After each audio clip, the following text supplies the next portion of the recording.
शरण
सर्वांना हाताला टाळी वाजवायची आणि देवाचं भजन करायचं. हाताला टाळी वाजवायची.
म्हणमोणी शरण जावे सर्व भावे देवाशे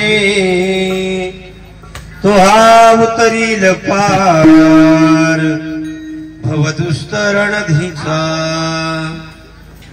बहु आहे करुणावंत अनंत हे नाम जा तो हा उतरील पार भवदुस्तरणधीचा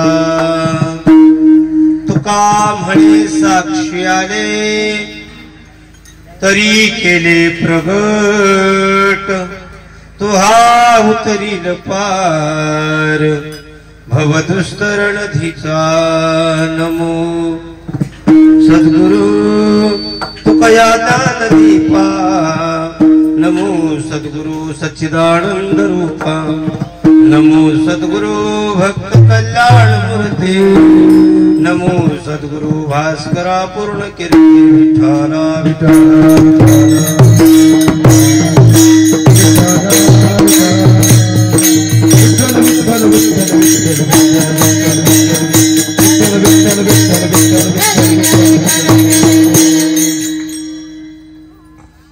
हरी पांडुरंगा करू प्रथमान मन पांडुरंगा करू प्रथमान मन पांडुरंगा करू प्रथमान मन पांडुरंगा करू प्रथमान मन दूसरे चरण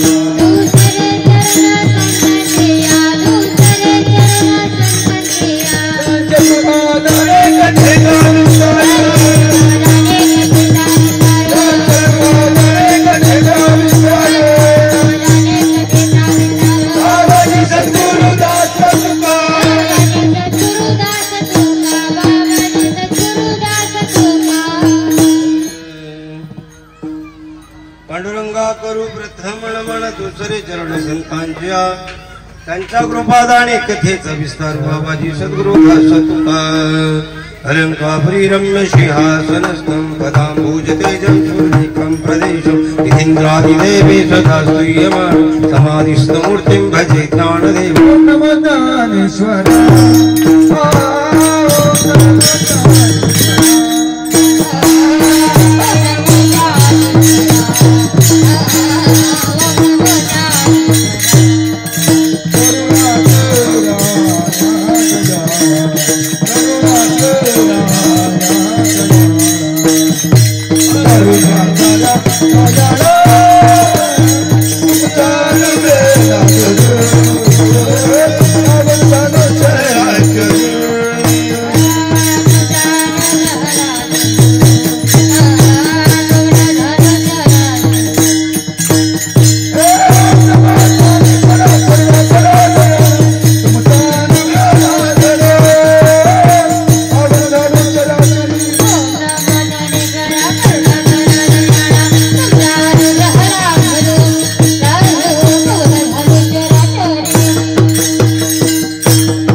अनुग्रह लाधलो पावन झालो चराचरी जयाची संगतीने विराग झाला मनोदरीचा जडभास गेला साक्षात परमात्मा मज भेटविला विसरूप स्वामी श्रीपाद पादुकाला विसरूप स्वामी रामदास पादुकाला सेवेला गी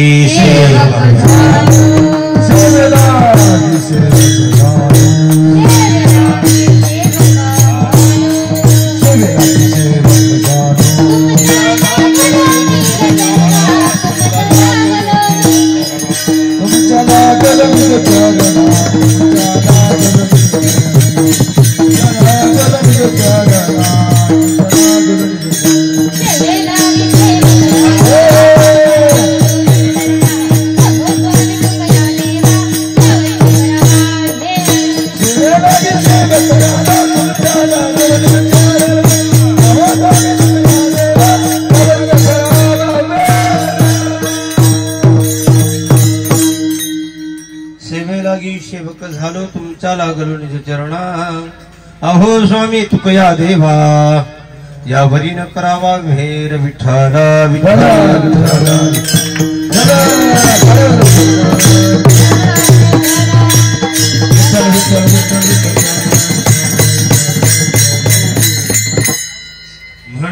शरण जावे सर्व भावे देवाशी तो हा उतरील पार भवदुस्तरण धीचा प्रस्तुत प्राप्त प्रसंग प्राप्त स्थळी सेवेला आरंभ करण्या अगोदर अल्पसा परिहार सालवाद प्रमाणे अखिल कुल ब्रह्मांडाला एक विश्वविधाता रुक्मिणी प्राण संजीवन कारण करुणा रुणालयी पांडुरंग परमात्म्याच्या भेटी करता आलेला हा सोहळा क्षेत्र भांबारडे मळाई देवी प्रासादिक सकल संत श्रीपाद बाबा रामदास बाबा पायदिंडी सोहळा सोहळ्याचे अध्यक्ष माननीय हरिभक्त परायण आमचे परम स्नेही आदरणीय माऊली महाराज पवार तसेच या सोहळ्याचं सर्व ज्यांच्या हातचं नियोजन आहे ज्यांची ही संकल्पना आहे ते माझे मित्र अगदी जीवा भावाचा जवळचा सखा तो कृष्ण आणि मी सुदामा असे आमची नाही का जोडी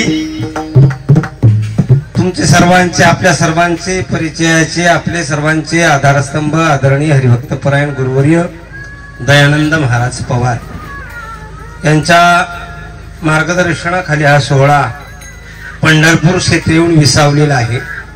आजचा हा दुसरा दिवस आहे आणि खऱ्या अर्थानं आजचं हे एकादशीचं पर्व आहे. या एकादशीला अनन्य साधारण असं महत्व आहे आणि त्या एकादशीच्या निमित्तानं खऱ्या अर्थानं आजची ही कीर्तन सेवा मला माहिती नव्हतं दुपारी का सकाळी परंतु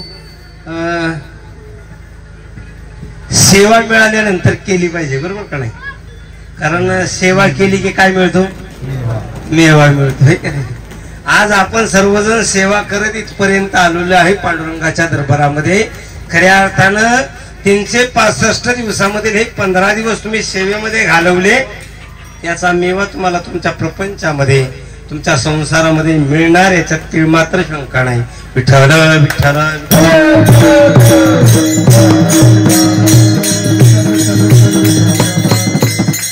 ऐका सेवेला म्हणून दाखवलेला अभंग जो आहे तो जगतवंदने श्रीमंत साधू वैराग्याच्या महामेरू पंचवेद वेद निर्माते सकल संत कंठभूषण साक्षात अक्षर ब्रह्म अवतीर्ण ज्ञानेश्वरी जगद्गुरु तुकाराम महाराज यांचा 4 चरणाचा याच्यावत मनुष्य जन्माला आलेल्या जीवानं कोणाला शरण जावं का शरण जावं ऐका बर का कोणाला शरण जावं का शरण जावं आणि कसं शरण जावं या 3 गोष्टीचं निरूपण जगद्गुरु तुकाराम महाराज या अभंगामधून साक्षीपूर्वक देतात. विठ्ठल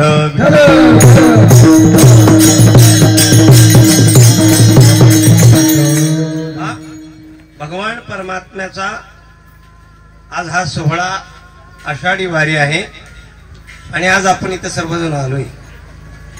आपण कोणाला तरी शरण झालोय म्हणून इथपर्यंत आलोय. तुकोबर आहे तुम्हा आम्हाला शरणागती कशी करावी कोणाची करावी का करावी याचं मार्गदर्शन करतात. पण नुसतं मार्गदर्शन नाही तर साक्षपूर्वक मार्गदर्शन करतात बरं का.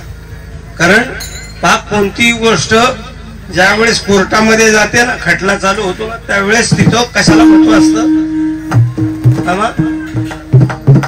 साक्षीला महत्व असतं बरं का. एखाद्याच्या विरोधामध्ये खटला आहे त्याला जर न्याय द्यायचा असेल केस जर त्याच्या बाजूने त्याला व्यवस्थित करायचे असेल तर त्याच्या वकिलाला भक्कम अशी काय द्यावी लागते साक्ष पुरावा सादर करावा लागतो. त्याच्या वेळेस निकाल त्याच्या बाजूला लागतो. या ठिकाणी जगद्गुरु तुकोबर आहे स्वतः साक्ष देतात. तुका म्हणे साक्ष हाती किंवा तुका म्हणे साक्षी आले ते हे केले प्रगट. तुकोबरायाला त्या परमात्म्याची काय आलेली आहे अनुभूती आलेली आहे परिचय आहे. रात्री रमेश महाराजांना सांगितलं परिचय आणि प्राप्ती. परिचयाशिवाय प्राप्ती नाही बरं का.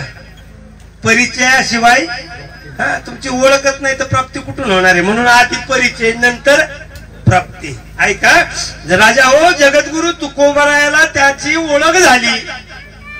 ओळख झाल्यानंतर त्याची प्राप्ती झाली आणि नुसती प्राप्ती नाही झाली तर राजा हो तुकोबरायाने ते प्रगट केलं.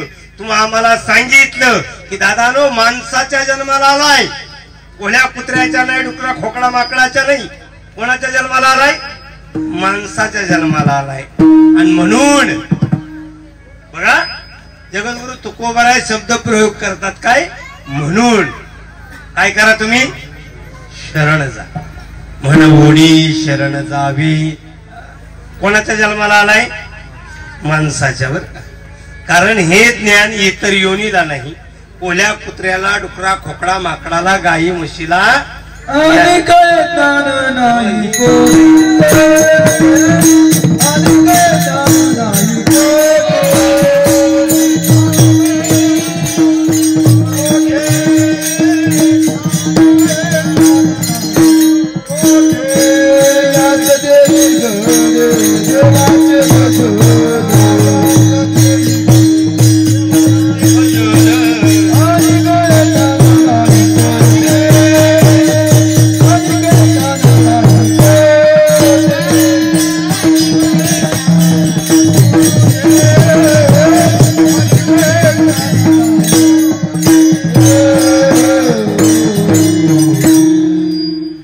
सांगतात. अनेक हे ज्ञान नाही कुठे. याच जन्मी घडी. कोणाचं भजन? देवाचं. पण आपण भजन कमी आणि भोजन जास्त करतो बरं का. आणि म्हणून तुकोबारायला सांगावं लागलं की तुम्ही माणसाच्या जन्माला आलाय. माणसाच्या जन्माला आल्यानंतर शरणागती केली पाहिजे. कोणाची शरणागती करायची, कशी करायची आणि का करायची याची साक्ष कोण देते?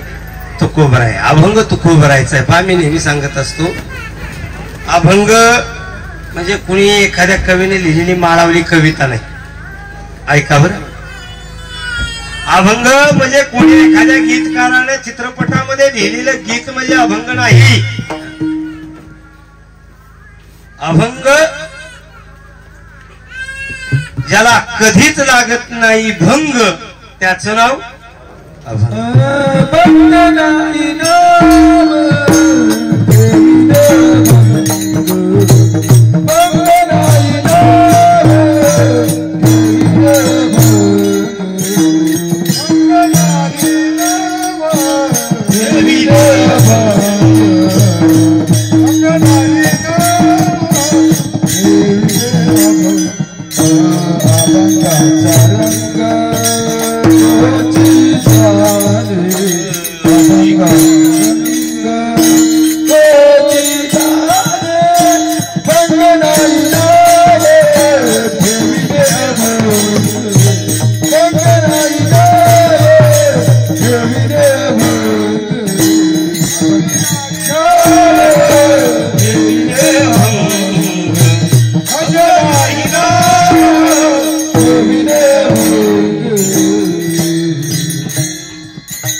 अभंगाची ताकद, अभंगाची किमया. भंग नाही नाम ठेविले भंग.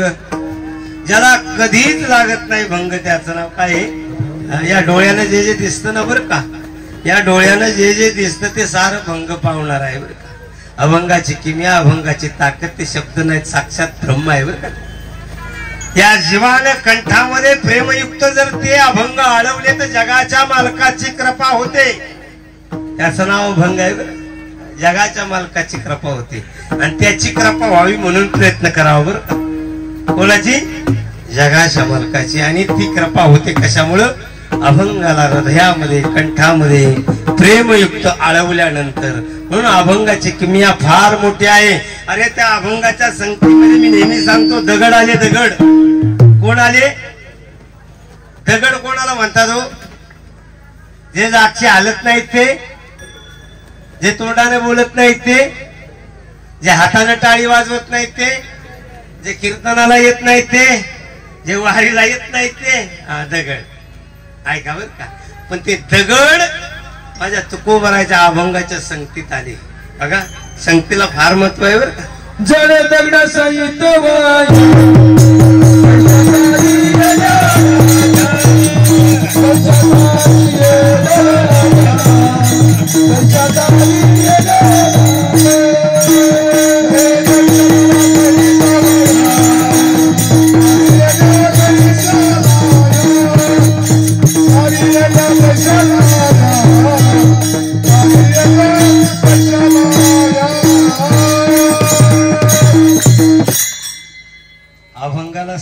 दगडाला संगत कोणाची घडली? अभंगाला बरं का. जीवाला संगत संतांची घडावी बरं का. जीवाला संगत संतांची घडावी. दगडाला संगत अभंगाची घडली. तर राजा हो ते दगड 13 दिवस पाण्यात राहून. किती दिवस? रामेश्वर शास्त्रीनं तुकोबरायांचा तो गाथा. कारण तुकोबराय त्या काळामध्ये राजा खऱ्या अर्थानं तुकोबरायनं क्रांती केली परमार्थामध्ये बाबा. धर्म मार्तंडाच्या विरोधामध्ये दंड ठोकून बंड पुकारला माझ्या तुकोबरायनं. वेदाचा तो अर्थ अमाशीच ठावा येराने व्हावा भारमाता ठणकावून सांगितलं. यारे यारे लहान थोर याती भलते नारी नर सकळाशी येते आहे अधिकार. तुकोबराय ओरडून सांगू लागले लोकांना. त्या काळच्या धर्ममार्तंडांना पटलं नाही. आणि राजा तो रामेश्वर शास्त्री आला देहू गावामध्ये. तुला आमचा नव्हता आपलाच होता बरं. आपलीच माणसं असतात बरं का. आपल्याला त्रास देणारी आपलीच माणसं असतात. बाहेर नेत नसतात परगावावरून. त्या रामेश्वर शास्त्रीला त्रास देणारा पुणे जिल्ह्यातलाच वाघोली गावचा बहुळ नावाची छोटीशी वाडी आहे. वाघोली पशी बहुळचा रामेश्वर शास्त्री बरं का मूळ. पण तो काशीचा धर्म पंडित होता बरं का. म्हणजे ते न्यायपीठ होतं. ते संबंध भारताचं आर्यव्रताचं न्यायपीठ होतं. ते संपूर्ण भारतामधले जे काही धार्मिक खटले असायचे ते कुठं मिटायचे शेवटी?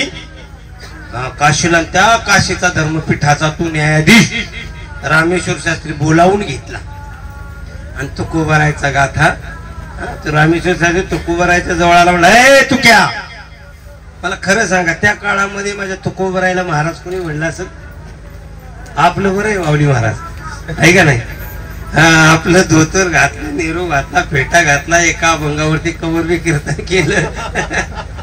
लोक टीजीत खायला घालतात. हो पाय धुतात लोक, पाया पडतात लोक.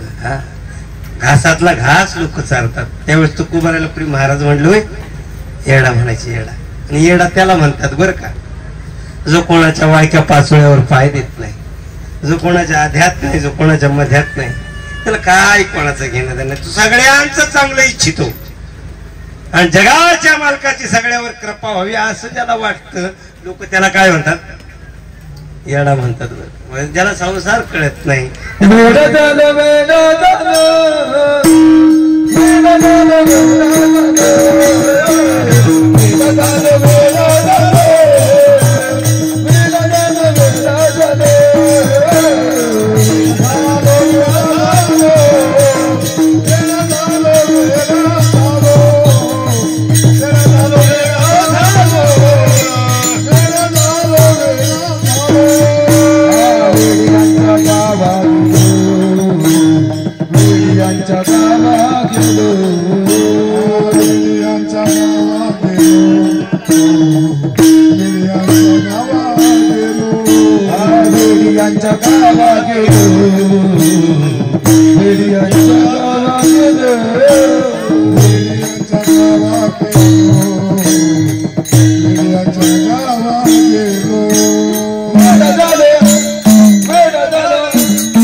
तुकोबरायला येडा म्हणायचे बरं का.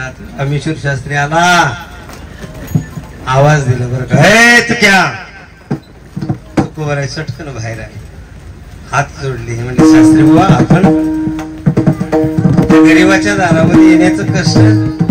गोड बोलू नकोस. अभंग लिहितो म्हणे.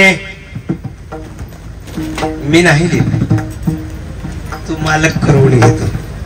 कोणा त्या वया? तुकोबरायला त्या देवाऱ्यावल्या वया आणल्या, हिसकावून घेतल्या शास्त्रीने. हिसकावल्या बरोबर तुकोबराय हात जोडतात. म्हणतात शास्त्री भाऊ काय करणार तुम्ही? याच काय करणार? इंद्रायणीच्या डोहामध्ये बुडवणार.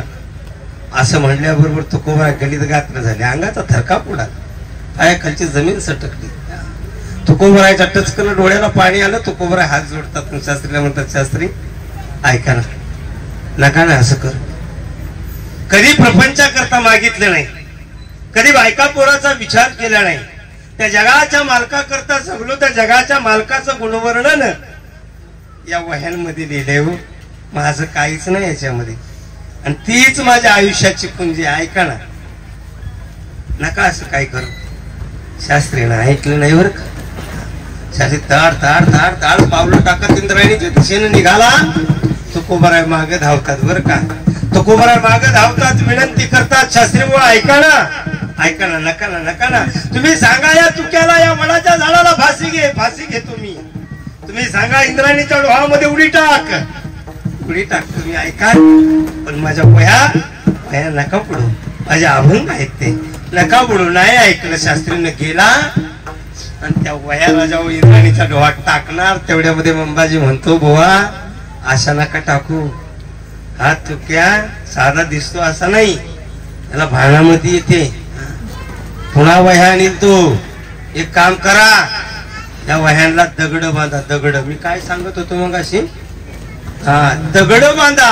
आणि राजा हो त्या वह्यांना दगड बांधली, त्या अभंगाला दगड बांधली आणि ती दगड इंद्रायणीच्या डोहामध्ये सोडून दिली.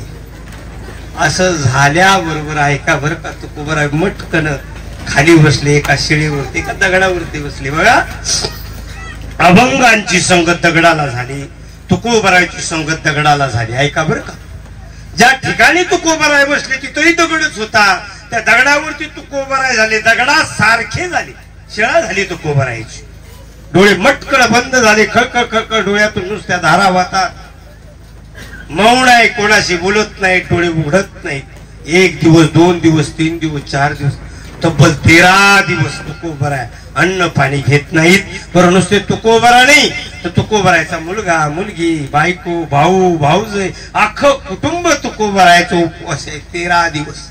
ऐका बरं राजा, तुकोबराय जगाच्या मालकाला साथ घालतात. देवा, जर का ह्या वह्या पुन्हा जर आल्या नाहीत तर हा समाज तुझ्यावरती थुकेल, तुला शिव्या देईल, तुला नाव ठेवेल, आणि हे ह्या तुक्याला सहन होणार नाही.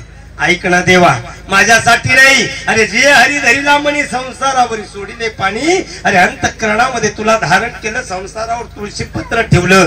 कधी प्रपंचाचा विचार केला नाही, लेकरा बाळा करता मागितलं नाही. पण ऐक, तुझ्या करता मागतोय. कोणा करता? ऐका बरं, तुकोबराय देवाला म्हणतात, देवा मी तुझ्या करता मागतोय. हा समाज तुला लांछन देईल, तुला नाव ठेवेल. ऐक ना देवा, आणि ते मला सहन होणार नाही. राजा जगाच्या मालकाला तुकोबराय हाक मारली. राजा 13 दिवस तुकोबराय त्या दगडावरती आसू ढाळतात. 13 दिवस त्या अभंगाबरोबर दगड पाण्यात राहतात. 14व्या दिवशी चमत्कार झाला. महाराजांना सांगितल्याप्रमाणे जळी दगडा सहित उदका माझी वया देवोनी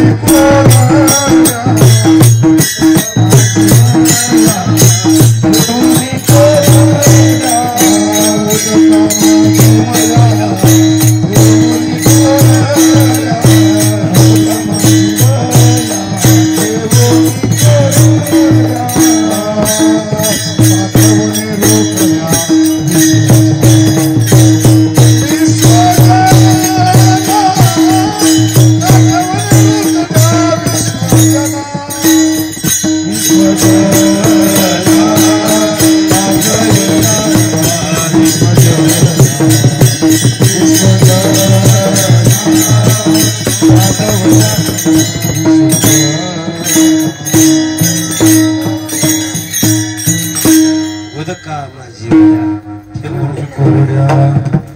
पाण्यात वह्यात तरण्याबरोबर वह्यांबरोबर काय तरली? दगड तरले. अभंगाची संगत दगडाला झाली, दगड पाण्यावरती तरले. तुकोबरायाची संगत दगडाला झाली, त्या दगडाचं मंदिर झालं. देहूला कधी गेला तर शिळा मंदिर आहे, ते कशाच आहे? तुकोबरायाच्या 13 दिवसाच्या संगतीचा परिणाम दगडावरती झाला, त्या दगडाचं मंदिर झालं. मला सांगा, तुम्ही आम्ही चालती जिवंत हडामासाची माणसं, तुम्ही आम्ही जर त्या अभंगाची संगत केली, संतांची संगत केली, आणि संतांच्या संगतीत दगडाचा उतार होतोय, संतांच्या अभंगाच्या संगतीमध्ये दगडाचा उद्धार होतो. मग त्या संतांची अभंगाची संगती जीवाने केली तर हा जीव तरणार नाही का हो? तरण्याकरता संत संगत आहे आणि तरण्याकरता अभंग आहेत. विठ्ठल विठ्ठल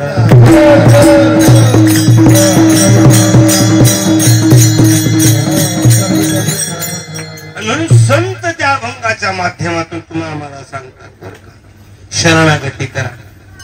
प्रत्येक जण कोण नाही कोणाला शरण गेलाय आहे की नाही, आणि शरण गेल्याशिवाय ऐका बरं का, शरण गेले याचे काय होते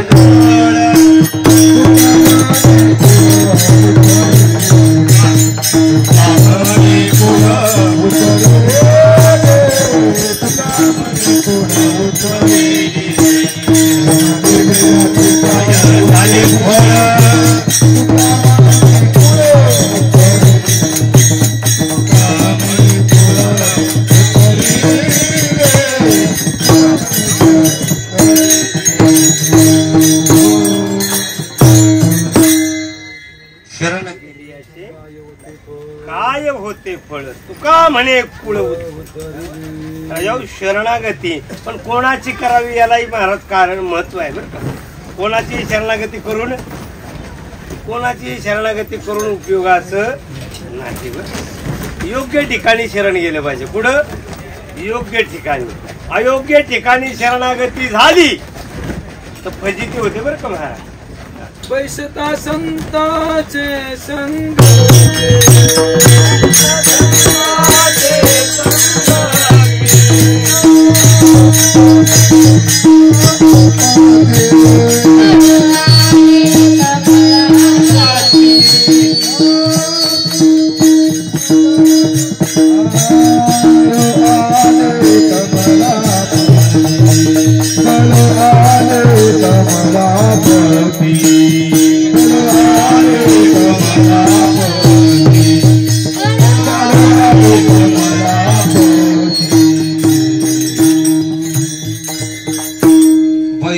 संतांची संगती.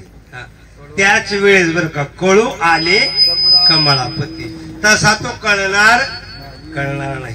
म्हणून जीवानं शरण जाण्याकरता दोन जागा आहेत बर का, एक संत आणि एक भगवंत. ऐका बर का, शरण जाण्याकरता जीवाला दोन ठिकाण आहेत, एक संत आणि एक भगवंत. याच्या व्यतिरिक्त जर तुम्ही शरणागती कराल तर राजा काय होईल, किती वेळा जन्मा यावी नित्य व्हावी. आणि म्हणून ऐका बर का, शरणागती योग्य ठिकाणी पाहिजे. प्रत्येक जण कोण नाही कोणाला तरी शरण गेलाय नाही का, कोण नाही कोणाला तरी शरण गेलाय. राजा हो, विद्यार्थी आपल्या गुरुजीला शरण गेलाय बरोबर का नाही, कामगार वर्ग आपल्या साहेबाला शरण गेलाय बरोबर का नाही. प्रत्येक जण कोण नाही कुठंतरी शरणागती करत असतो बरं का. पण ऐका बरं का, शरणागतीनं काय होतं, नम्र झाला होता तिने कोंडी लिहिण्यानंतर नम्र होत आलं पाहिजे. तुका म्हणे व्हावे लहान होता आलं पाहिजे बरं का. लहान होता आलं पाहिजे. कारण तुकोबारा म्हणतात ना, लहानपण देगा देवा मोठी साखरीचा रवा. लहानपण कशा करता, कारण लहान झाल्यानंच महाराज जगाच्या मालकाला काय करता येतो, आखळता येतं, कोणता येतं. आणि म्हणून जगद्गुरु तुकोबारा तुम्ही आम्हाला शरणागतीचा मार्ग सांगतात. शरण कोणी नाही कोणी कुठं नाही कुठं गेलेला असतो. पण जर का शरणागती जर चुकली तर महाराज फजिती होते. सांगण्याचं तात्पर्य एवढंच आहे. आता आलं ओघाणं म्हणून सांगून जातो. त्या दिवशी आपले हरिभक्तपरायण बाळासाहेब महाराज चौधरी यांनी तो किस्सा सांगितला होता थोडासा. चौधरी म्हणले हा, चौगुले महाराज शिवचरित्रकार आमचे मित्र बाळासाहेब महाराज चौगुले, त्यांना सांगितलं होतं बघा, पुरंदरचा तह सांगितला. पुरंदरचा तह झाला का झाला, तर छत्रपती शिवाजी राजाने ज्यावेळेस स्वराज्य उभं केलं ना, त्यावेळेस राजा हो औरंगजेबाच्या डोक्यामध्ये मुंग्या आल्या. कारण आदिलशाहीला पार सळोकीक ओळख केलं माझ्या राजानं. कुतुबशाही राजाची मैत्री करते, मोगलशाही राजा हे पाहून जळू लागली. आणि मग मात्र त्या औरंगजेबाने शिवाजी राजाचा बंदोबस्त करण्याकरता एक सरदार पाठवला बरं का. आणि सरदार पाठवताना औरंगजेबानं थोडीशी शक्कल चालवली. कारण जो पाठवलेला सरदार होता तो हिंदू सरदार होता बरं का, मिर्झा राजा जयसिंग बरं का, ज्याच्या तलवारीच्या समशेरीवरती राजा हो मोगलशाही टिकून होती असा तो मिर्झा राजा जयसिंग माझ्या छत्रपती शिवाजी राजाचा बंदोबस्त करण्याकरता आला आणि थेट पुरंदरचा वेढा पडला आणि तो पुरंदरचा तह झाला. त्या तहामध्ये छत्रपती शिवाजी राजांना 23 किल्ले माघारी द्यावे लागले. किती किल्ले? 23 किल्ले माघारी द्यावे लागले. आणि राजा एक शर्त घातली. कुणी? औरंगजेबानं शर्त घातली की माझा 50वा वाढदिवस आहे आणि त्या 50व्या वाढदिवसा दिवशी छत्रपती शिवाजी राजा आणि त्याचा मुलगा संभाजी माझ्या भेटी करता आग्र्याला आला पाहिजे. आणि राजा हो त्या तहामध्ये ठरलं गेलं. शिवाजी राजे 50व्या वाढदिवसाकरता औरंगजेबाच्या आग्र्याला जाणार. जाताना माझ्या शंभू राजाला घेऊन जाणार. सगळं ठरलं. पण त्याच्या अगोदरची एक मोहीम होती आणि ती मोहीम राजा हो छत्रपती शिवाजी राजाने स्वतःच्या हातामध्ये घेतली. कारण मिर्झा राजाची काय करायची होती, जरा थोडीशी मनधरणी करायची होती. मिर्झा वळतो का नाही पाहायचा होता, कारण तो हिंदू होता. राजा त्याच्याशी शिवाजी राजे कुणीतीनं वागू शकत नव्हते आणि म्हणून समजावण्याचा प्रयत्न केला. मिर्झाला माझ्या राजाने सांगितलं, मिर्झा राजे तुम्ही या हिंदुस्थानाचे राजे आहात, या हिंदुस्थानाचे सरदार आहात, तुमच्या समशेरीवरती मोगलशाही टिकून आहे, तुम्ही आमच्याकडे या, तुम्हाला दिल्लीच्या तख्तावरती आम्ही बसवतो आणि आम्ही तुमचे चाकर होतो. माझे राजे त्या मिर्झाची मनधरणी करतात. परंतु तो मिर्झा निष्ठावंत होता बरं का. त्याची शरणागती जी होती औरंगजेबाच्या ठिकाणी होती. कुठं होती? औरंगजेबाच्या ठिकाणी होती. ऐकलं नाही त्यानं. आणि मग मात्र त्या मिर्झाची थोडीशी मनधरणी करता पहिली मोहीम होती राजा पन्हाळ्याची. शिवाजी राजे म्हणतात मी ही मोहीम एकटाच लढवतो, तुझ्या सैन्याची मला गरज नाही. आणि मिर्झानं विश्वास टाकला माझ्या राजावरती. ऐका बरं का. आणि मग मात्र शिवाजी राजांना त्यांचा जो सेनापती होता नेताजी पालकरला सांगितलं मी पन्हाळ्यावरती कूच करतो, 2 दिवसामध्ये कुमुक घेऊन तुम्ही तिथं सादर व्हा आणि मग मात्र पन्हाळा आपण मिर्झाच्या झोळीत टाकू, त्याची मनधरणी करू आणि त्याचं मन आपल्याकडे वळवण्याचा प्रयत्न करू. राजांचा हा काय होता? गनिमी कावा होता. आणि ठरल्याप्रमाणे शिवाजी राजे पन्हाळ्याच्या मोहिमेवरती निघाले. तो दिलेर खान त्या मिर्झाला सांगतो या शिवाच्या नादाला लागू नका, तो काहीतरी गनिमी कावा करेल आणि आपली फजिती करेल आणि राजा हो औरंगजेबाचा काय होईल आपल्याला संताप सहन करावा लागेल. पण मिर्झा सुद्धा हिंदू होता ना, राजावरती विश्वास होता. राजावर मिर्झाने विश्वास टाकला आणि शिवाजी राजे पन्हाळ्यावरती कूच करतात. राजा पन्हाळा हाताला लागला होता, परंतु 2 दिवसाने नेताजी पालकर येणार होता, पोचला नाही टायमिंग वरती आणि राजा शिवाजी राजांना हार पत्करावी लागली. कुठं? पन्हाळ्याला. आणि तो नेताजी पालकर वेळेवरती न आल्यामुळे शिवाजी राजे भडकले. तो नेताजी पालकर राजांचा सासरा होता बरं का, चुलत सासरा होता आणि तो सरसेनापती होता. राजांना राग आला कारण मोहीम हातातली गेली, मिर्झा नाराज होणार आणि म्हणून नेताजी पालकर वरती राजे भडकले. मिर्झा आपल्यावरती आता संतापेल. तुमच्या या त्या नेताजी पालकरला शिवाजी राजे सांगतात की तुमच्या या निष्काळजीपणामुळे तो मिर्झा आपल्यावरती आता काय होईल? संतापेल. तुम्हाला कळत नाही, तुम्हाला वेळेचं भान नाही. आणि असं म्हटल्यावर राजा होते नेताजी पालकरला राग आला, कारण सरसेनापती होता. त्याला वाटलं मी एवढा सेनापती आहे नाही, एवढ्या माणसात माझा अपमान करतो. बरं आता हा राजा बी राहिला नाही. शिवाजी राजे राहिले होते, सगळं स्वराज्य गेलं होतं, 23 किल्ले दिले होते. मिर्झाला राग आला आणि म्हटलं आता तुम्ही राजे नाहीत, बोलू नका मला. आणि गेला राजांना सोडून बरं का. कोण? नेताजी पालकर राजांना सोडून गेला. आणि शिवाजी राजे त्या ठिकाणी आग्र्याला गेले. त्या औरंगजेबाच्या दरबारामध्ये बरं का शिवाजी राजे छत्रपती संभाजी राजे आग्र्याला पोचले. आणि आग्र्याला पोचल्यानंतर राजा हो त्या दरबारामध्ये शिवाजी राजांना त्या आग्र्यामध्ये औरंगजेबाचा अपमान केला, सगळ्याला माहिती आहे. त्याची खिल्लत लाथाडून पाठवली आणि शिवाजी राजे त्या आग्र्याच्या दरबारामधून सही सलामत बाहेर पडले. आता बाहेर पडल्यानंतर राजा हो शिवाजी राजांना काय झालं, एका मार्गाने जावं लागलं, एका मार्गाने शंभू बाळाला पाठवण्यात आलं. आणि मग मात्र शिवाजी राजे सही सलामत गेलेली कळाल्यानंतर राजा हो तो औरंगजेब संतापला आणि मिर्जाला पत्र पाठवलं की अरे तो शिवाजी आपल्या तावडीमधून गेला. मिर्झा म्हणला काही काळजी करू नका, नेताजी पालकर आपल्याला येऊन मिळालाय. नेताजी पालकर आपल्याला येऊन मिळालाय. नेताजी पालकरचं असं नाव होतं की प्रति शिवाजी म्हणून ओळखलं जायचं बरं का. कोणाला?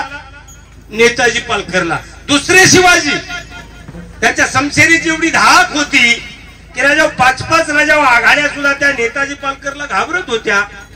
राजा पत्र धाडलं मिर्झानं काही काळजी करू नका, तो नेताजी आपल्या ताब्यात आहे, प्रति शिवाजी आपल्याकडे. एक शिवाजी गेला म्हणून काय झालं.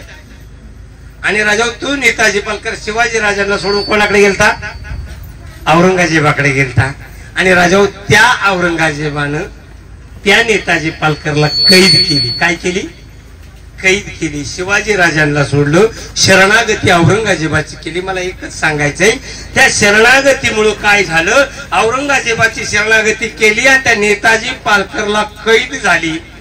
आणि कैद झाल्यानंतर त्याची बायको पोरं सारा काफिला त्याचा एका अंधाऱ्या खोलीमध्ये कोंडून ठेवला. काय केला? कोंडून ठेवला. नेताजी पालकर म्हणतो की मला असं का कोंडून ठेवता, मी तुमच्याकडे आलोय, मी तुम्हाला शरण आलोय, असं का मला करताय. त्यावेळेस औरंगजेबानं सांगितलं अरे तुझा राजा इथून पळून गेला, तुझा शिवाजी इथून पळून गेला. म्हणलं मी शिवाजीला मानतच नाही, मी सोडून आलोय त्याला, तुमच्या शरणागतीमध्ये आलोय. राजा हो पण ऐकलं नाही. नेताजी पालकरला राजा हो 2 दिवस अंधाऱ्या खोलीत ठेवले. किती दिवस? 2 दिवस अंधाऱ्या खोलीत. प्रकाश नाही, खायला नाही, काय नाही, काय नाही. बायका पोरासहित कोंडलं. आणि मग मात्र तो नेताजी पालकर गुडघ्यावरती आला, हात पसरलं. कोणापुढं? औरंगजेबा पुढं. काहीतरी करा मला इथून बाहेर का. मग राजा व औरंगजेबानं सांगितलं एकच पर्याय आहे, तुला तुझा धर्म सोडावा लागेल. तुला काय करावं लागेल? तुझा धर्म सोडावा लागेल. आणि मग मात्र तो नेताजी पालकर ज्याला प्रति शिवाजी म्हटलं जात होतं तो राजा व धर्म सोडायला तयार झाला. आणि राजा मग मात्र त्याचं धर्मांतर झालं. त्याचं नाव कुली खान ठेवण्यात आलं. कोणाचं? जो छत्रपती शिवाजी राजांचा पहिला सरनोबत होता, जो प्रति शिवाजी होता, राजा हो नामकरण करण्यात आलं कुली खान म्हणून. राजा हो त्या औरंगजेबाच्या दरबारामध्ये 7,000ची मनसबदारी दिली. आणि राजा हो त्याचं नामकरण धर्म सोडावा लागला. कशामुळं? शरणागती चुकली, धर्माला मुकावं लागलं. ऐका राजा हो माझा छत्रपती संभाजी राजा 40 दिवस औरंगजेबाच्या दरबारात होता, कैदेमध्ये होता. किती दिवस होता? 40 दिवस. कशाला म्हणतात? कोणाच्या कैदेमध्ये? बरं नेताजी पालकर सारखं नव्हतं. नेताजी पालकरला अंधाऱ्या खोलीतच ठेवला होता, बाकी काही त्रास दिला नव्हता. माझ्या छत्रपती संभाजी राजाला काय काय केलं महाराज. ज्या वेळेस त्या संगमेश्वरावरती पकडलं बहादूर खानानं, 300 यवनानं वेढा टाकला होता संभाजी राजाला. आणि तो अंबारीमध्ये बसलेला तू मुकरब गरजत होता, अटक करोस तंबाखू पकडलोस का फरको. आणि राजा 300 यवन असं 4 पावलं पुढे सरले ना. माझ्या संभाजी राजानं समशेरीला हात घातला, तिरक्या नजरानं पाहिलं ना, 4 पावलं आलेले मोगल 10 पावलं मागे सरत होते. कोणाची हिंमत होत नव्हती, एवढी दहशत माझ्या राजाची होती. पण राजा हो त्या मुकरब खानानं दूरदंड फेकले आणि माझा संभाजी राजा सापडला. कोणाच्या तावडीमध्ये? औरंगजेबाच्या तावडीत. आणि त्या संगमेश्वरावरून त्या आपल्या श्रीगोंद्याच्या पेडगावच्या बहादूरगडापर्यंत राजा हो माझ्या संभाजी राजाला आणला बरं का. कोणाला तपास नाही, गुपचूप. आणि ज्या वेळेस आणला इथं एक हेर धावत गेला औरंगजेबाकडे. औरंगजेबाला सांगतो हुजूर बहुत नामी खबर है, तंबाखू गिरफ्त की आहे औरंगजेब मुकरब खानने. त्या औरंगजेबाला खरं वाटत नाही. तो औरंगजेब म्हणतो काय सांगतोय संभाला. 9 वर्ष वयाच्या 23व्या वर्षी सिंहासनावरती बसलेला राजा हो ज्या छत्रपती शिवाजी राजानं कधी औरंगाबाद वरती नजर ठेवली नाही, त्या छत्रपती शिवाजी राजानं त्या बुऱ्हाणपुरावरती कधी नजर ठेवली नाही. जे बुऱ्हाणपूर म्हणजे औरंगजेबाचं काळीज होतं. पण तो संभाजी राजा ज्या वेळेस राजा हो सिंहासनावरती बसला, छत्रपती म्हणून राजा हो त्या 32 मानाच्या सुवर्ण सिंहासनावरती बसला आणि पहिलीच मोहीम लढवली आणि औरंगजेबाचं बुऱ्हाणपूर लुटलं. कोळसा केला त्या बुऱ्हाणपुराचा. तो संभाजी हाताला लागला. त्या औरंगजेबाला खरं वाटत नाही. तो औरंगजेब म्हणतो पीके तो नाही आहे क्या बघते हो. तो म्हणतो अल्लाह कसं मजूर मुखरब नाही दस्त किया आहे संभाप. आणि अल्लाची शपथ घेतल्यानंतर त्यांना राजा मला खरं वाटतं. आपण आपल्या देवाच्या शपथात किती खोटा घेतो आपल्यालाच माहिती नाही बरं काय का. राजा त्या औरंगजेबाला खरं वाटलं. खरं वाटल्यानंतर ऐका बरं का, तो औरंगजेब म्हणतो सांगतो त्या सरदारांना अरे राजा आयुष्य छानो शौकत से. आजपर्यंत राजा म्हणून अंगामध्ये रेशमी कपडे घातले असतील, माणिक मोत्याच्या माळा गळ्यामध्ये घातले असतील, पालखी मेहनामध्ये बसला असेल, हत्तीच्या अंबारीमध्ये बसला असेल. आता त्याला काटेरी साखरदंडाने जकडवा, विदुषकी झबलं घाला त्याच्या अंगामध्ये, अरे उंटाच्या टापाला बांधा आणि दिंड काढा त्याची कळू द्या हिंदुस्थानला. आलमगीर फतबादच्या औरंगजेबने सभा को गिरफ्त किया आहे. राजा दिंड निघाली माझ्या राजाची बरं का, संभाजी राजाची. ज्याच्या समशेरीची ताकद तेवढी होती, खुद औरंगजेबाला आग्रा सोडावा लागला आणि दख्खन मध्ये यावं लागलं. राजा त्या संभाजी राजाची दिंड निघाली आणि मोगल छावणीमधून कल्लोळच्या कल्लोळ धावू लागला संभाजी राजाला पाहण्याकरता. 9 वर्ष औरंगजेबाच्या डोक्यात सैतानी गोंधळ माजवणारा संभाजी हाताला लागला होता. दिंड निघाली काटेरी साखरदंडानं जकडवलेलं माझ्या राजाला, विदुषकी झबलं घातलेलं अंगामध्ये आणि उंटाच्या टापाला बांधलं होतं. ऐका, अरे कोणीतरी यायचं भाल्यानं त्या उंटाला टोचायचं. उंटाला टोचलं की उंटाचा थै थै थै थै थै थै नाचायचा आणि उंट नाचला ना की राजा हो अंगातले काटेरी साखरदंड माझ्या राजाला टोचायचे बोचायचे, रक्ताच्या धारा लागायच्या. कुणीतरी यायचं शिवी द्यायचं, कुणीतरी यायचं तोंडावरती थोकायचं, कुणीतरी यायचं समशेरीचं पाता माझ्या संभाजी राजाच्या अंगावरती ओढायचं आणि जसं तलवारीचं पात फिरलं ना अंगावरनं रक्ताची धार लागायची. अरे अंगावरती थोडीशी सुद्धा जागा शिल्लक नव्हती की जिथं जखम नव्हती. अरे जसं एखाद्या दगडाला सिंदूर थापून माझा हनुमंतराया बनवावा त्याप्रमाणे राजा व माझ्या छत्रपती संभाजी राजाची दयनीय अवस्था. दिंड काढली माझ्या राजाची आणि राजा हो त्या बहादूरगडाच्या दरबारामध्ये आणलं गेलं. सिंहासनावरती बसलेला तो औरंगजेब दरबारामध्ये माझ्या संभाजी राजाला त्या काटेरी साखरदंडामध्ये जकडलेला दरबारामध्ये आणलं. सोबत कवी कलश आहे, मित्र आहे सोबत, एक परप्रांतीय मित्र बर का, आपल्यातला नव्हता. आणि तो राजा माझ्या राजा बरोबर दरबारात आला. झुकला नाही, नमला नाही, वाकला नाही, तसाच करारी नजर तोच माना. आणि राजा हो निधड्या छातीने त्या औरंगजेबाच्या दरबारामध्ये रक्त रक्त रक्त मुद्रा उठवीत माझा संभाजी राजा त्या दरबारामध्ये आला. आणि आल्याबरोबर त्या औरंगजेबाच्या बाजूला बसलेला रवल्ला खान करायला सभा योगी आलमपणा के सामने. आणि असं म्हणल्याबरोबर कवी कलत गरज आहे, राजा है वो झुकेगा नाही झुकाएगा. असं म्हणल्याबरोबर औरंगजेबाला राग आला. औरंगजेब दरबारातून खाली आला आणि त्या रक्ताळलेल्या माझ्या संभाजी राजाला पाहू लागला. आणि तो रक्ताळलेल्या संभाजीकडे पाहता पाहता विचार करू लागला, 9 साल का था तब मिला था हमें आगरा में, तब हमने इससे पूछा था क्यों रे संभा तुझे हमारा डर नहीं लगता, पूरा हिंदुस्तान हमारे नाम से कांप जाता है, तुम्हें हमारा डर नहीं लगता.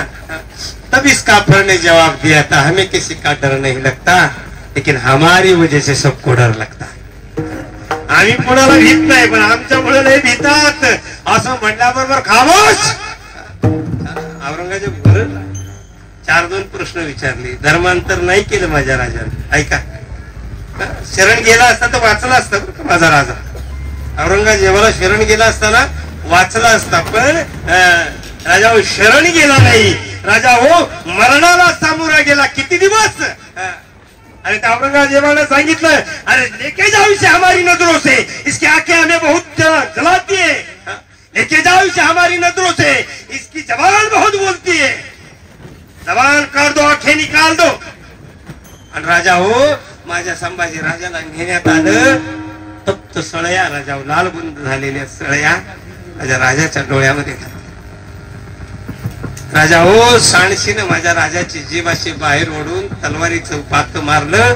सबतीशी तोंडामधली जीभ छाटण्यात आली. सांडशीनं हाताच्या बोटाची नख उपसण्यात आली. साऱ्या अंगाचं चामडं गेलं होतं त्याच्यावरती मिठाचं पाणी टाकण्यात आलं.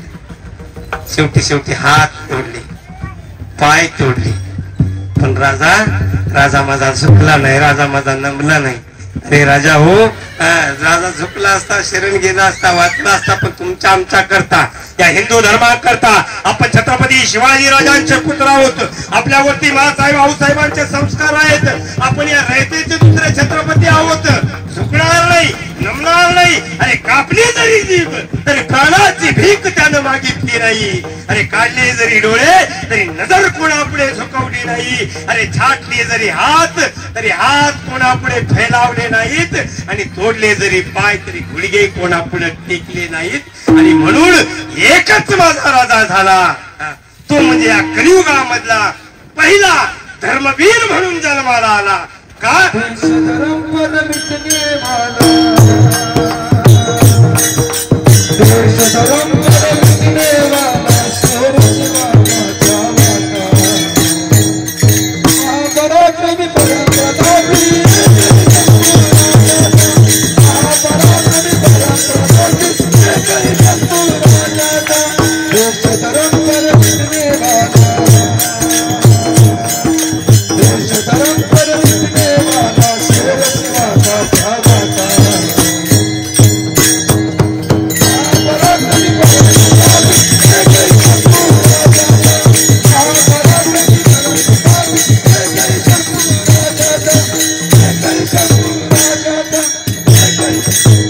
छत्रपती संभाजी महाराज की. म्हणून या कलियुगामधला पहिला धर्मवीर बर का. शरणागती धर्माची केली, शरणागती रयतेची केली, शरणागती छत्रपती शिवाजी राजांची केली. म्हणून धर्मवीर बर का. योग्य ठिकाणी शरणागती आणि म्हणून धर्मवीर आहे. नेताजी पालकरची शरणागती चुकली, कुली खान व्हावं लागलं. पण ऐका बर का, नुसता कुली खान म्हणून तो मेला नाही बर का. ज्यावेळी छत्रपती शिवाजी राजे अभिषिक्त चक्रवर्ती झाले, सिंहासनाधीश झाले, त्यावेळेस तोच नेताजी पालकर औरंगजेबाच्या तावडीमधून सुटून आला. ती दाढी वाढवलेली, ती टोपी, तो त्याचा अवतार, तो तसाच पुन्हा कुठं आला, माझ्या शिवाजी राजांच्या समोर आला. राजांना ओळखलं नेताजीची काय अवस्था झाली. पुन्हा राजांना शरण आला. महाराजांना म्हटलं महाराज चुकलं माझं, फार मोठा अपराध झाला माझ्याकडून. शिवाजी राजांना कुली खान म्हणून त्याला ठेवला नाही, पुन्हा त्याचं धर्मांतर करण्यात आलं आणि पुन्हा नेताजी पालकर म्हणूनच मिळालं का तात्या. जर का पुन्हा राजांकडे येत नव्हता ना तर तो नेताजी पालकर इतिहासामध्ये दिसला नसता बर का. आजही नेताजी पालकर आदराने नाव घेतलं जातं इतिहासामध्ये. फक्त आणि फक्त माझ्या छत्रपती शिवाजी राजानं पुन्हा राजांची शरणागती केली, पुन्हा कुली खानाचा नेताजी पालकर केला. आणि म्हणून जीवानं शरणागती करावी, पण कोणाची करावी कधीतरी याचं भान असलं पाहिजे. माझे तुकोबराय सांगतात, बाबानो तुम्हाला शरण जायचंय ना तर कोणाला जा, मनवोनी चरण जावे, मनवोनी चरण जावे, मनवोनी चरण जावे, मनवोनी चरण जावे.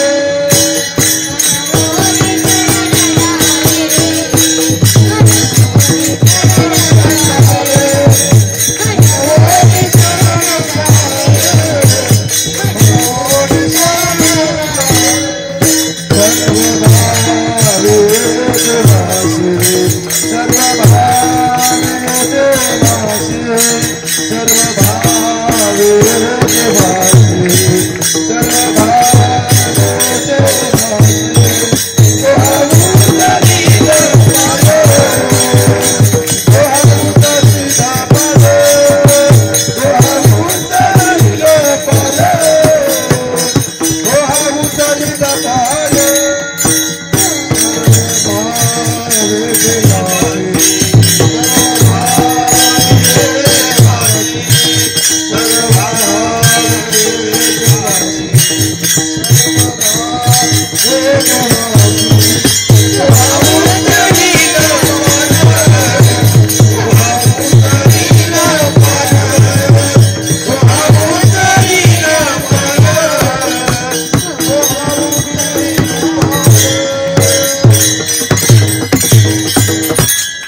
शरण जावे.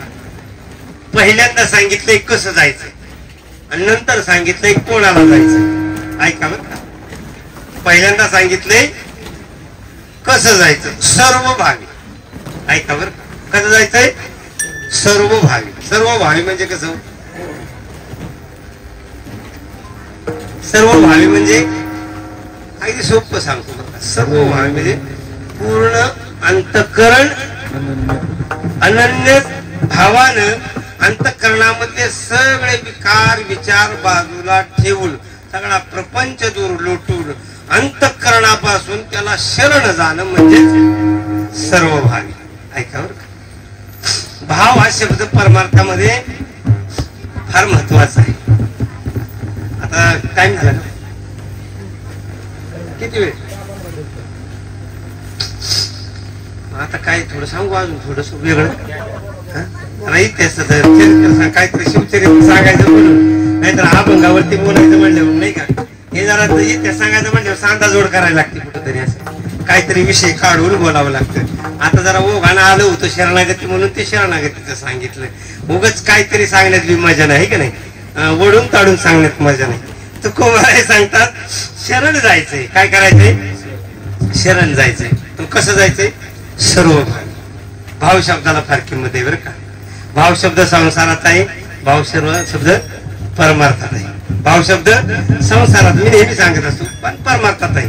राजा हो, परमार्थातला भाव शब्द देवाचे चरण जोडतो. परमार्थातला भाव कुठं नेतो, देवापाशी नेतो, देवाची प्राप्ती करून देतो. आणि संसारातला भाव बांध्याच्या हिशावून भांडतो. आहे का बरं का. संसारातला भाव काय करतो, 4 इंचावरून सुद्धा भांडण करतो भावाबरोबर. पण परमार्थातला भाव देवापर्यंत नेतो. बघा, संसारातल्या भावाचे अनेक अर्थ होतात.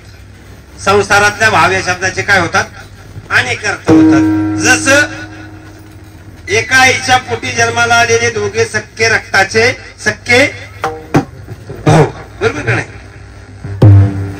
दुकानामध्ये गेला काय, जर तुम्ही वस्तू मागायला गेला बाजारामध्ये, तर तुम्ही विचारता काय भाव, वस्तूचा काय, भाजी काय भावाने लावली, हे की नाही.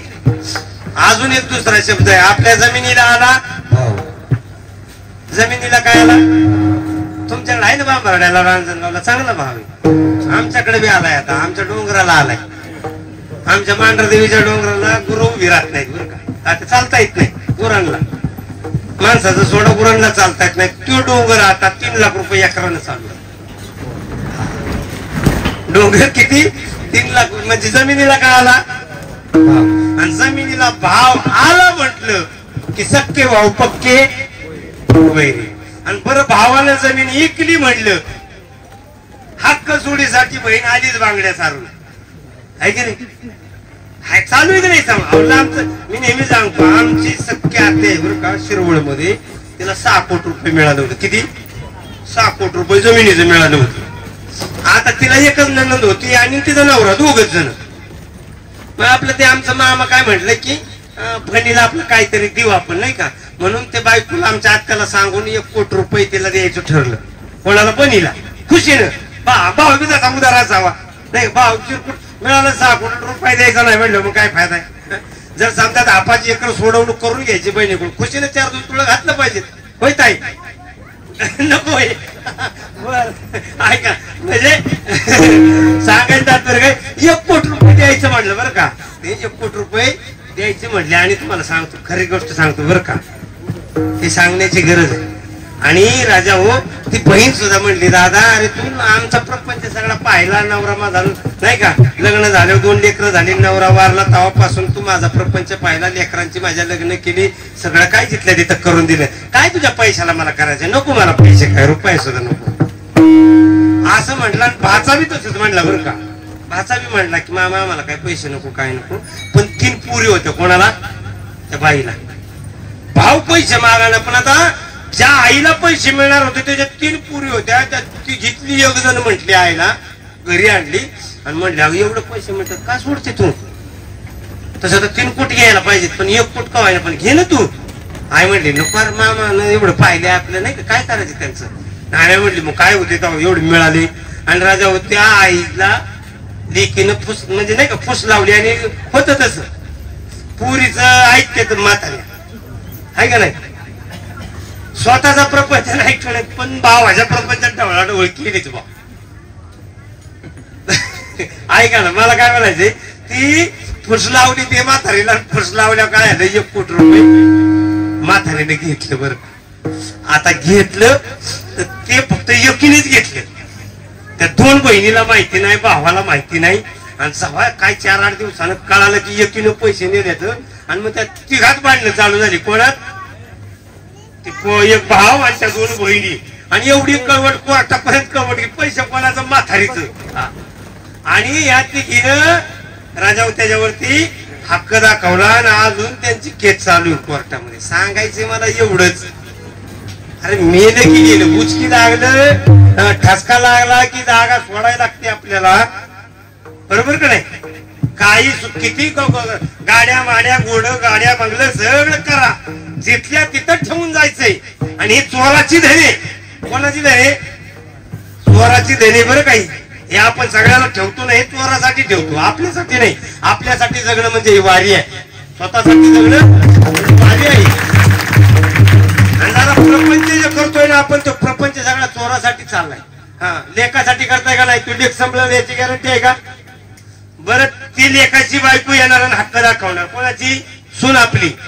बरं सून आपली कधी कुठून तरी तुम्ही करून आणली पण ती काय करते त्याच्यावरती हक्क धावते आणि जे मालक आहेत त्यांनाच घराबाहेर करते. म्हणजे तुम्ही कमवलेलं सगळं चोराच्या स्वाधीन करता. मला सांगायचं एवढंच की कमवू नका असं तुम्हाला म्हणायचं नाही. कमवा जरूर कमवा परंतु स्वतः करता जगा आणि स्वतः करता जगणं म्हणजे परमार्थ आहे. स्वतः करता जगणं म्हणजे वारी आहे. स्वतः करता जगणं म्हणजे भजन आहे. विठ्ठल विठ्ठल.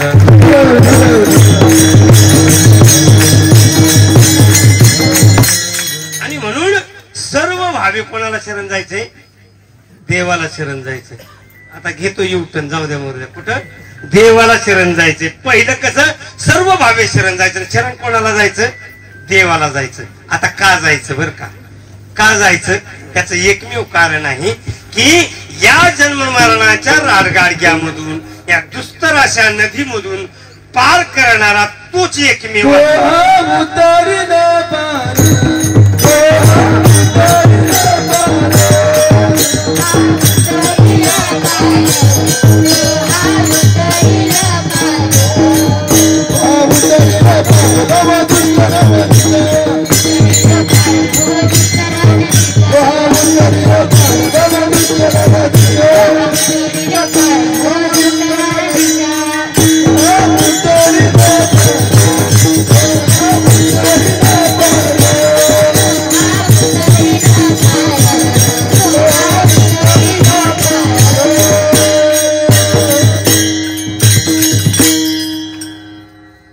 शरण का जायचं त्याला कारण तो हा उतरील पार भव दुस्तर नदीचा. किती वेळा जन्माला यायचं किती वेळा फजिती व्हायची नाही का. याच्यामधून बाहेर काढणारा तो कोण आहे एकमेव आहे. म्हणून तो कोबाराया सांगतात काय करा तुम्ही त्याला शरण जा. अजून त्याच्यासारखा करुणावंत जगाच्या पाठीवर दुसरा कोणीच नाही. म्हणून बहु करुणा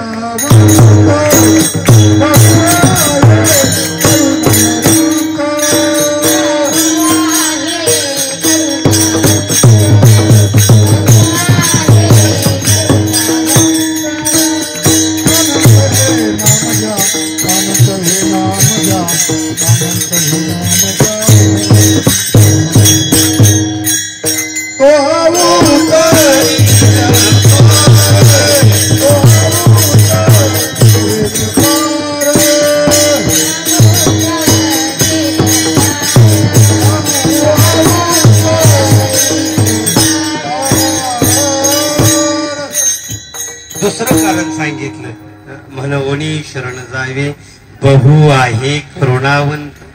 तो कसा आहे करुणावन आहे करुणा घन आहे दया घन आहे.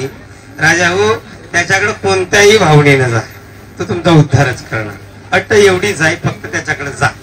काय करा त्याच्याकडे फक्त तुम्ही त्याच्याकडे फक्त जा तुम्ही कोणत्याही भावनेनं जा, तो काय करेल तुम्हाला पारच करेल, तो तुमच्यावरती कृपाच करेल.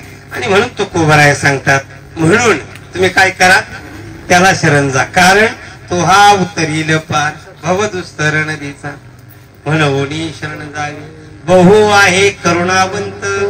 आणि अजून एक कारण सांगितलं तुकोबरायनं, मी सांगतो म्हणून जा, कारण त्याची साक्ष मला आहे अभंगाचं शेवटचं. तुका म्हणे साक्षी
गेली कटकट वाकडी कनिट देव झाली. खऱ्या अर्थानं आज या ठिकाणी सोहळ्याचा आजला दिवस आता समाप्तीचा नाही का. उद्या आपण सर्वजण जो तो आपापल्या घरी जाणार.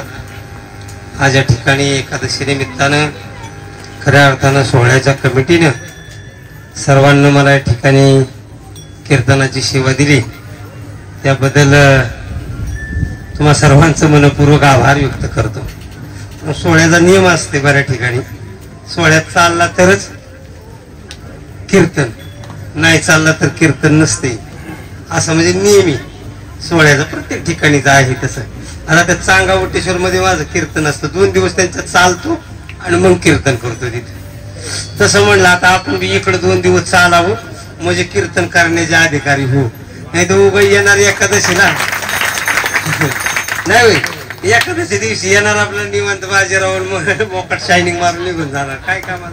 म्हणून म्हटलं 2 दिवस आपलं चालावं आधी नाही का, सेवा करावी. खऱ्या अर्थानं आज या ठिकाणी मला सेवा करण्याची संधी प्राप्त करून दिली आपले गुरुवरी हरिभक्त परायण दयानंद महाराज पवार, तसेच रामानंद महाराज तिरकुंडे, माऊली महाराज पवार, तात्या महाराज गिरी, कृष्ण महाराज गिरी, कृष्ण महाराज फुजळके, अंकुश महाराज पवार, अजून किती नाव घेऊ, बाळासाहेब महाराज चौगुले, सगळ्याची नाव पाठी तुम्हाला नाव आहे का नाही.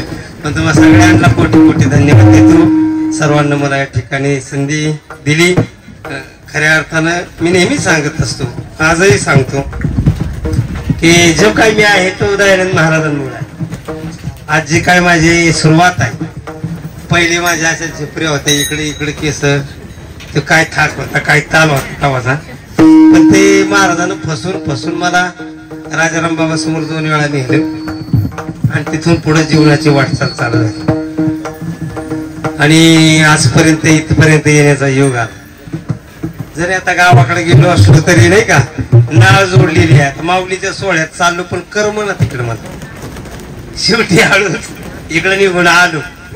कारण सगळी आपली जोडलेली माणसं आहेत, जीवाभावाची माणसं आहेत आणि त्यांना सोडून जायचं म्हटलं की जरा करमत नाही. आणि खऱ्या अर्थानं त्यांनी याप्रमाणे महाराजांमुळे परमार्थाची वाटचाल चालू झाली. आज माझ्या परिसरामध्ये माझ्या भागामध्ये चांगलं परमार्थ आहे, नाव आहे, थाट आहे, माठ आहे सगळं. पण बाहेरच्या सोहळ्यात गेले की महाराज महाराज म्हणून लोक मस्त उचलून जातात, पण तिथं मजा लागत नाही, तिथं करमत नाही.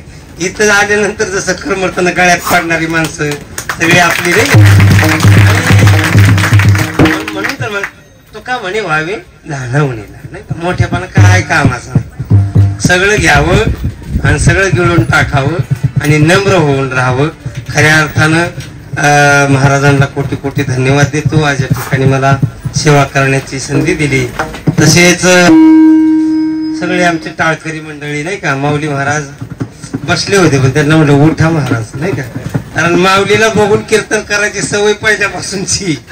आणि आता माऊली खाली बसलेला म्हणलं बरं नाही वाटायचं. खऱ्या अर्थानं माऊली महाराज असतील, आमची मुक्ताताईच ना काय नाव आहे, हा ऋतुजात आहे असं होते बघ. आता हे ऋतुजात आहे, अतिशय गोड आवाज, बाबांचीच पोरगी आहे ना, तुमचीच का नाही नाही का, बरं असं आज नीट परिचय नाही ना. पण खऱ्या अर्थानं बाळानं खूप सुंदर साथ केली, गोड आवाज आहे. खऱ्या अर्थानं माऊली ज्ञानोबराची विशेष कृपा आहे. फक्त काय कर आता त्या कलेवरती प्रेम कर, नक्कीच ती कला तुला नाही का फार उंचीवरती नेऊन ठेवेल. तिला गोडाचा मानावर करून पाहावं लागेल. खऱ्या अर्थानं गोड असा आवाज. आमचे बाबा अगदी मनापासून, आता त्यांना जायचं होतं बरं का, पण तरी देखील थांबले माझ्यासाठी, म्हणजे कीर्तन करून जातो. बाबा तुम्हाला कोटी कोटी धन्यवाद. आमचा गणू असेल, माऊली महाराज, तात्या महाराज गिरे आमचे टाळी घेऊन उभे राहिले.